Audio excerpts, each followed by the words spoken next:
दिया है 15 का 15% प्लस 16 का 16% माइनस 17 का 17%। ठीक है, तो देखिए दोस्तों ये एग्जाम में आया था आपके 2017 में। तो देखते हैं दोस्तों इस क्वेश्चनों को।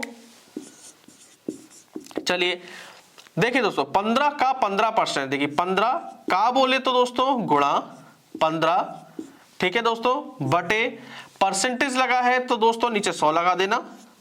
मेरी बात क्लियर हो गई दोस्तों? 15 का बोला है तो गुणा 15, परसेंटेज लगा है तो नीचे 100 लगा दो। ठीक है, चलिए प्लस 16 गुणा 16 बटे 100 माइनस 17 का मतलब गुणा 17 बटे 100।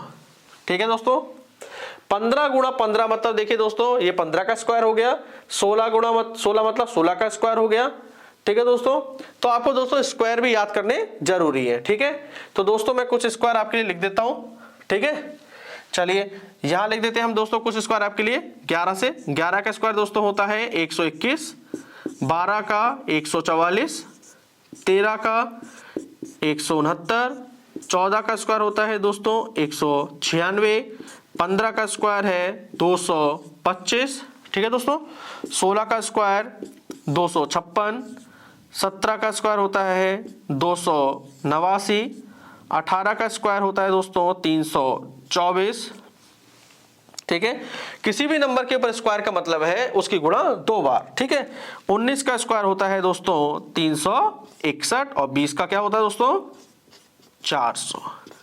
ठीक है दोस्तों, 15 गुणा 15 यानी कि 15 का स्क्वायर कितना होता है दोस्तों 225, तो आप यहां पे लिख लो 225 बटे 100। ठीक है, प्लस 16 का स्क्वायर 256। ठीक है, देखो दोस्तों 16 का स्क्वायर 256। ठीक है, तो यहां लिख लो 256 बटे 100 प्लस 17 गुणा सॉरी माइनस लगाए ना तो माइनस लगाइए। ठीक है, 17 गुणा 17 मतलब 17 का स्क्वायर 289 होता है। दोस्तों आपको स्क्वायर तो 30 तक याद करने ही पड़ेंगे। ठीक है, चलिए यहां तक कोई दिक्कत नहीं है दोस्तों। चलिए आगे दोस्तों क्या करिए, 225 जैसा लिखा है उसको वैसे ही उतार दो। ठीक है दोस्तों, नीचे कितने जीरो लगे हैं 2 जीरो लगे हैं, तो ऊपर 2 अंकों के बाद दशमलव, तो 1 और 2 यहां पर 2.25 आ गया प्लस के 256 आप ऐसे उतार दो। ठीक है, फिर देखिए नीचे कितने जीरो हैं 2 जीरो, तो ऊपर 2 अंकों के बाद दशमलव, 1 और 2 यहां पर दशमलव लगाओ माइनस 289, फिर 2 अंकों के बाद दशमलव लगाइए 2.89। ठीक है दोस्तों, यहां तक समझ गए। अब देखिए दोस्तों प्लस को करने जब भी डेसिमल में हो तो इन्हें प्लस करने का तरीका क्या होता है। ठीक है, तो डेसिमल के नीचे डेसिमल रखिए, तो देखिए दोस्तों कैसे करेंगे 2.25। ठीक है, फिर 2.56 को रखिए, इन्हें ऐड करो पहले 6 5 11 हासिल 1 5 2 7 और 1 8 2 और 2 4 4.81। ठीक है दोस्तों, अब 4.81 में से 2.89 घटाना है तो 4.81 लिख दिया मैंने। ठीक है, माइनस क्या करना है 2.89, तो 2.89 माइनस कर दो। ठीक है दोस्तों, 11 में से 9 गया तो 2 बचा, 17 में से 8 गया तो 9 बचा, इसे दे दिया था हमने तो यहाँ पे 3 बच गया दोस्तों, 3 में से 2 गया तो 1 1.992 आपका आंसर आ गया। ठीक है दोस्तों 1.92, तो ये ऑप्शन नंबर ए आपका बिल्कुल सही है। ठीक है दोस्तों, केवल आपको स्क्वायर पे फोकस करना है। क्वेश्चन 2 लिखा है कि 3 9 15 डॉट डॉट डॉट की श्रृंखला में 21वां पद कौन सा होगा।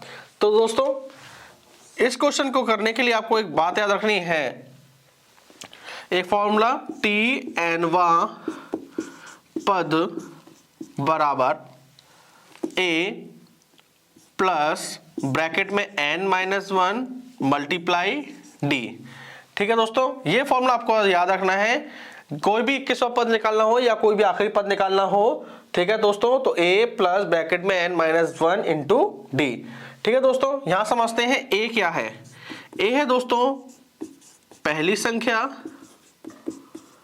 ठीक है दोस्तों, n क्या है, n है दोस्तों अंतिम संख्या। ठीक है, d दोस्तों है डिफरेंस यानी कि अंतर।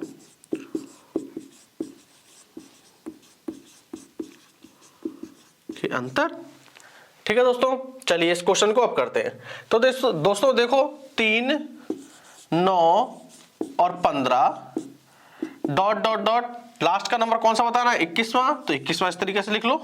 ठीक है, अब हमें पता चल चुका है कि ए का मतलब क्या, ए मतलब है पहली संख्या, तो पहली संख्या कौन सी है, 3, तो यहां पर दोस्तों 3 लिख लो, प्लस ब्रैकेट में एन मतलब आखिरी संख्या, अंतिम संख्या, अंतिम संख्या कौन सी है 21, तो 21 लिख लो, माइनस का 1, मल्टीप्लाई डिफरेंस, डी मतलब डिफरेंस, अंतर क्या रखोगे दोस्तों, इन श्रृंखलाओं के बीच का अंतर। देखिए 3 और 9 में अंतर 6 का, 9 और 15 में अंतर भी 6 का, सभी में अंतर देखिए 6 का आ रहा है, तो इसलिए डिफरेंस भी आप 6 रख लो यहाँ पे। चलिए 3 प्लस 21 में से 1 गया तो बचा 20, ठीक है दोस्तों, 20 गुणा 6, तो कर लीजिए 3 प्लस 20 6 का 120, ठीक है, 120 में 3 जोड़ देंगे दोस्तों, क्या आ गया 123, ठीक है, तो 21वां पद क्या हुआ हमारा 123, तो ऑप्शन नंबर हमारा सी यहां पर सही होगा। ठीक है दोस्तों, देखिए दोस्तों क्वेश्चन नंबर 3 क्या कह रहा है कि 10 बालकों की औसत आयु 13 वर्ष है, समूह में एक नए बालक के शामिल हो जाने पर औसत आयु 1 वर्ष बढ़ जाती है, नए बालक की आयु हमें बतानी है। ठीक है दोस्तों, चलिए करते हैं। दोस्तों आपको एक बात याद रखनी है, जब भी औसत वाले प्रश्न हो, ठीक है, तो आपको योग निकालने पर ध्यान देना है। ठीक है, तो देखिए 10 बालकों की औसत आयु कितनी है 13 वर्ष, तो योग निकाल दो, तो 10 बालकों की आयु का योग, ठीक है, क्या हो जाएगा 10 गुणे 13 यानी कि 130 वर्ष हो गया दोस्तों, कोई दिक्कत नहीं। 10 बालकों की आयु का योग कितना हो गया 130 वर्ष। आगे पढ़ते हैं, एक नए बालक के शामिल हो जाने पर, दोस्तों पहले बालक थे 10, अब एक बच्चा शामिल हो गया, एक बालक, तो 2 बालक हो गए 11, ठीक है, तो 11 बालकों की, ठीक है, 11 बालकों की आयु का योग निकाल दो, 11 बालकों की आयु का योग निकालेंगे दोस्तों, बराबर। आगे दोस्तों देखो क्या कह रहा है, औसत आयु में 1 वर्ष वृद्धि हो जाती है या औसत आयु 1 वर्ष बढ़ जाता है। दोस्तों पहले औसत आयु आपकी देखिए कितनी थी 13 वर्ष थी, अब औसत आयु 1 वर्ष बढ़ गई तो कितनी हो गई 14, ठीक है। चलिए तो देखिए 11 बालक हो गए अब, और औसत आयु 13 से बढ़कर 1 बढ़कर कितनी हो गई 14, तो इनकी गुणा कर दो, 14 का नाम 14 हासिल 1, 14 का 14 1 15, 154 वर्ष, ठीक है। अब कह रहे हैं नए बालक की हमें आयु बतानी है, तो निकाल लोगे दोस्तों, नए बालक की आयु, बड़े में से छोटा घटा दो, 154 वर्ष में से 130 को घटा दो, 4 से 0 गया 4, 5 में 3 गया 2, आंसर आया 24 वर्ष।